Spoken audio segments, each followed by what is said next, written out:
Seriously? Dude. The hell? Ugh. And on my birthday, too! Like we're not already late enough! Gross! Stupid! Undead douchebags!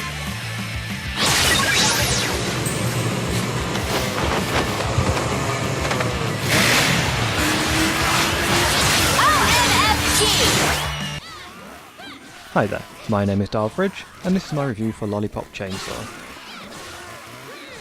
This was a game I'd been looking forward to for some time, as I very much enjoyed Suda51's previous game, Shadow of the Damned, and the quite frankly ridiculous setup was one that intrigued me. My main worry with Lollipop Chainsaw was that it would be crushed under the weight of its own hype, it having a fairly large presence at most gaming conventions over the past year, and being talked about on most of the gaming blogs made this a very real danger. Couple this with the zombie premise being overused in video games, and Suda51 had a lot to do to make this interesting. I guess it's time to see if Jessica Negri has been wasting her time wearing that cheerleading outfit, or if it was all worth it.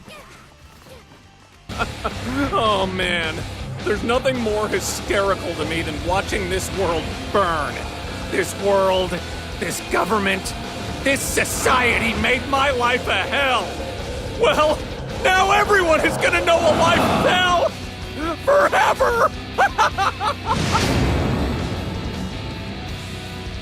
Why did you do this to my school? What, you didn't have time to clean out your locker, Juliet? Hey! Leave her alone! Wait till I get my hands on you, dude!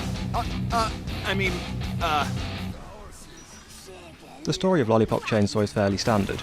Juliet Starling is just an ordinary high school girl. She's a cheerleader, she has a loving family, and is dating a football player named Nick. Oh, and she just happens to be a zombie hunter like the rest of her family. We are introduced to Juliet on her 18th birthday, when she's late for meeting Nick before school. While rushing to meet him, Juliet is interrupted by a swarm of zombies attacking the school. Juliet whips out a chainsaw and fights her way towards Nick, who is unfortunately bitten in the ensuing battle. Not one to give up, Juliet cuts Nick's head off and using a magic spell keeps them alive so they can still be together. Juliet and Nick manage to escape from the school and run into Swan, who reveals he's responsible for the zombie outbreak and introduces us to the 5 dark purveyors who he intends to use to let the rotten world invade the living world. From here, Juliet begins her quest to defeat the dark purveyors and stop Swan's plans so everything can go back to normal, or at least as normal as possible for a zombie hunter with a decapitated head for a boyfriend. This description of the story will probably have already told you if you're going to like Lollipop Chainsaw or not. As you would expect, we are presented with a very odd sense of humour and a game that doesn't take itself seriously in any aspect. While for the most part it's a self-aware parody of exploitation in video games, there are a couple of moments that seem to just slip over the border and are just exploitation itself. I'm not sure how much this matters really in a game about an 18-year-old cheerleader in a miniskirt, but it seemed just slightly the wrong side of creepy in parts. The other problem with being a non-serious parody is that when the story does try to be serious on occasion, it feels forced and a little out of place. The last chapter of the game in particular has a few moments which try to make you sad, but when there's a talking head and a giant zombie in the background, it just doesn't quite work. We gotta be careful with this Rosalind situation, so she don't get hurt. So, I guess the two of you haven't been formally introduced. Dad, this is... Nick, I know. You told me all about it. Failed to mention the, disability. It's kind of a new thing, sir. You seem like a fine person, but whatever dude Juliet ends up with is gonna be part of the family business. What are you gonna do? Throw magic stars at chupacabras with your tongue? Maybe, Dad. Nick's tongue is very limber. And how do you know that? She doesn't. She doesn't know that at all, sir. She has no idea if my tongue is limber.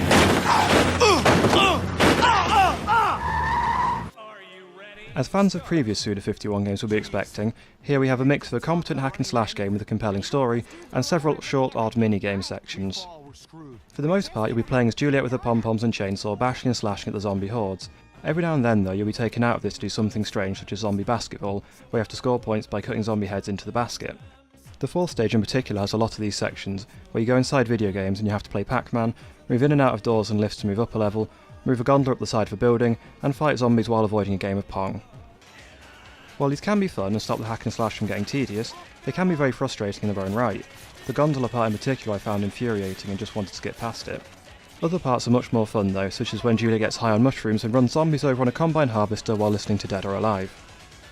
The standard gameplay is however very solid and follows the good practice of being quick to learn but slow to master. Within minutes of playing you'll be able to kill zombies easily, but there's a lot to learn and this won't be spoon-fed to you, so you do have to pick up as you're playing what works and what doesn't in various scenarios. As a side task throughout the game, you're also challenged to rescue your classmates who got caught in the zombie attack. This varies in difficulty from simply fighting off a couple of swarming zombies, to a brief escort mission, to harder challenges like exploding zombies in a room full of exploding barrels. At first it appears to have little effect on the plot, but rather harshly if you let even one classmate die you get the bad ending and you ruin Juliet's birthday. Another harsh part of the gameplay comes from the QuickTime events. There are rather a lot of them, and you're given a very small amount of time to push the buttons.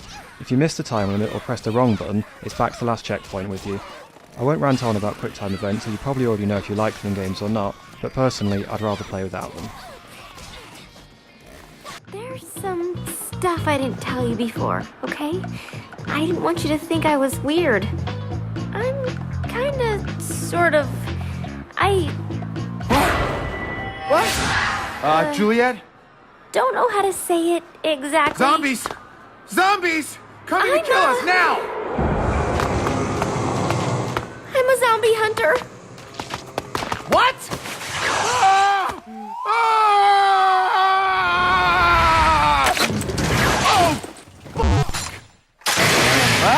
Oh! Fuck! The overall art design on Lollipop Chainsaw really helps to set the tone. The bright colours, vibrant graphics and cell shading really help to set the scene, as everything has a surreal quality to it. Of course the zombies spurting rainbows from their severed limbs would probably do this on its own, but it's nice when everything pulls in the same direction. The soundtrack is also an area that excels in pulling you into Juliet's world. There are a number of licensed tracks from the likes of Children of Bodom, Arch Enemy, Toy Dolls and the Human League. When you activate Juliet's Star Soul mode, you're even treated to Tony Basil's Hey Mickey. Alongside this, you also have a fantastic original score from Akira Yamaoka, who worked with Suda51 previously on Shadows of the Damned. The original music and the licensed tracks fit together seamlessly, and really set the scene for each level, usually being themed on that level's boss character. These boss characters are pretty diverse. You have Ned the punk rock zombie, Mariska the spaced out hippie, Josie the psychedelic funkster, Vic the Viking metalhead, and Lewis based on a young Elvis Presley. Each boss is also different in terms of the mechanics as well as the theme. Ned, for example, you have to attack with your pom-poms and saw, whereas Mariska is almost completely shooting based. These variations aren't just limited to the bosses either, with the standard enemies being a fairly mixed bunch. There are of course the bog standard zombies which bite and claw at you, but there are also baseball zombies that have bats and throw pitches, football zombies which will charge you down, scarecrow zombies which fly around and throw chickens at you, and many more. The one area that is mixed in a bad way are the controls. They are fairly decent, but they aren't quite as free-flowing as you'd expect from a hack and slash style game. Once you've bought some more of the combos available, it gets better, but it takes a bit of time to get these, and depending on how you manage the in-game currency, you might not get many of them. The combo system isn't bad by any means, it's just the lack of flexibility with them doesn't lend itself well to this type of gameplay. The camera also suffers from this a little bit, as it's fairly uncontrollable, and the lock-on system is next to useless apart from on the bosses. The camera tends to just do its own thing no matter what you do with it, and in some sections you have control taken away from you entirely and it gets even worse. It mainly means you spend a lot of time fighting towards the screen and not bothering trying to keep the camera at a decent angle. You've got a lot of gall setting foot on me ship, Stelpa. Getting a little seasick. All right, boys. Ymir, let's cut this bit into bite-sized chunks. I'm gonna use her stairs to make a hat, and use her spine as a back scratcher.